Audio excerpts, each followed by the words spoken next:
الحمدللہ علی نعمائہ الشاملۃ والصلاۃ والسلام علی سید الانبیاء والمرسلین قال اللہ تبارک و تعالی فی القرآن المجید والفرقان الحمید ویطعمون الطعام علی حبہ مسکینا ویتیما واسیرا صدق اللہ مولانا العظیم بلغنا رسولہ النبی الکریم الصلاۃ والسلام علیک یا رسول اللہ وعلی آلک واصحابک یا حبیب اللہ۔ مرتضی شاہ حق اشجع الاشجعین، ساقی شیر و شربت پہ لاکھوں سلام، اصل نسل صفا وجہ وصل خدا، باب فصل ولایت پہ لاکھوں سلام، اولی دافع اہل رزق و خروج،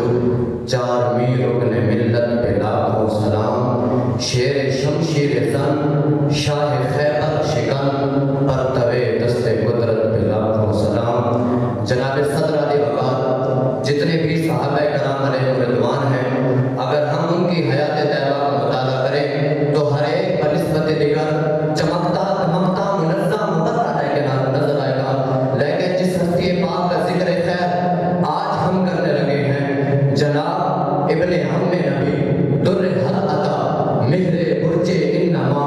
سید الاتقیاء ازہد الزاہدین اصدق الصادقین، مولا کائنات مولا مرتضی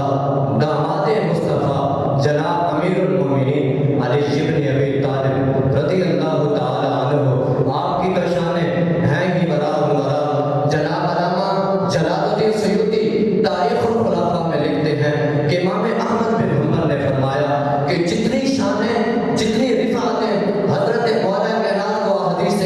پاک میں ملی اتنی کسی اور صحابی کو نہیں ملی۔ جناب صدر علماء فرماتے ہیں صحابی وہ ہے جو چشم ایمان سے دیدار مصطفیٰ کرے اور اسی حال میں دنیا سے رخصت ہو جائے۔ آئیے مولا کائنات کی صحابیت تو دیکھیں، آنکھیں کھولتے ہی ہیں سامنے رفع سرکار کے جلوے نظر آتے ہیں۔ جناب صدر اور یہ آپ کی بالکل امتیازی اور جدا گانا شان ہے کہ آپ نے زمانہ طفلی میں محبوب کی نبوت اور رسالت کی تصدیق فرمائی اور دل قلب و نگاہ کا مرشد ولی جانا۔ جناب صدر حتیٰ کہ زمانہ طفلی میں بندہ خود شناخت بھی نہیں ہوتا اور آپ ہیں کہ محبوب کی نبوت اور رسالت کی شناسائی ٹھہرے۔ جناب صدر جو آئے مقدسہ میں نے تلاوت کی،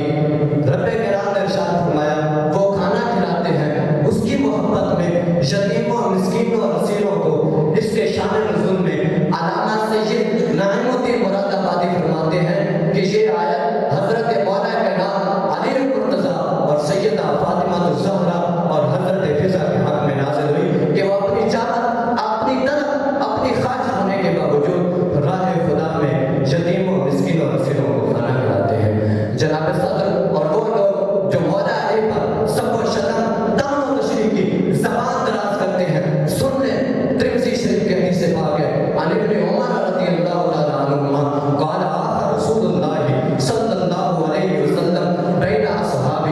فجاء علی تدمع بینہم۔ حضرت عبداللہ رضی اللہ تعالیٰ عنہ فرماتے ہیں، حضرت ابن عمر رضی اللہ تعالیٰ عنہ فرماتے ہیں کہ نبی پاک صاحب رولاب نے صحابہ کرام کے درمیان مواخات پیدا فرمائی۔ اتنے میں علی شیر خدا ہے اور رو رہے تھے، آنکھوں میں آنسو جاری تھے اور کہہ رہے تھے یا رسول اللہ صلی اللہ علیہ وسلم آخینا بین اصحابک ولم تؤخی بینی و بین احد۔ حضور آپ نے ہر ایک کو کسی نہ کسی کا بھائی بنایا، حضور میرے لیے کوئی بھائی نہیں بنایا۔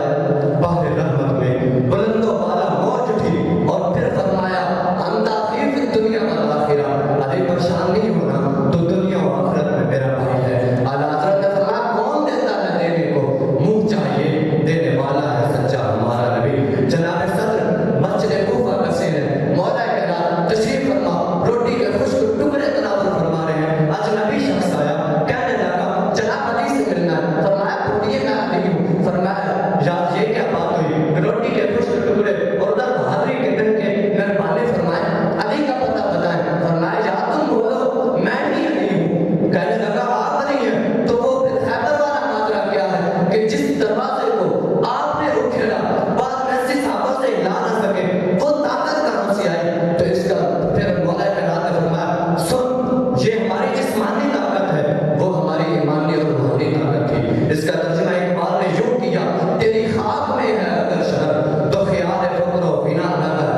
جہاں میں نان شہیر پر رحمدار قوت حیدری جناب صدر یہ بات ہر ایک کے اوپر آیا ہے کہ سید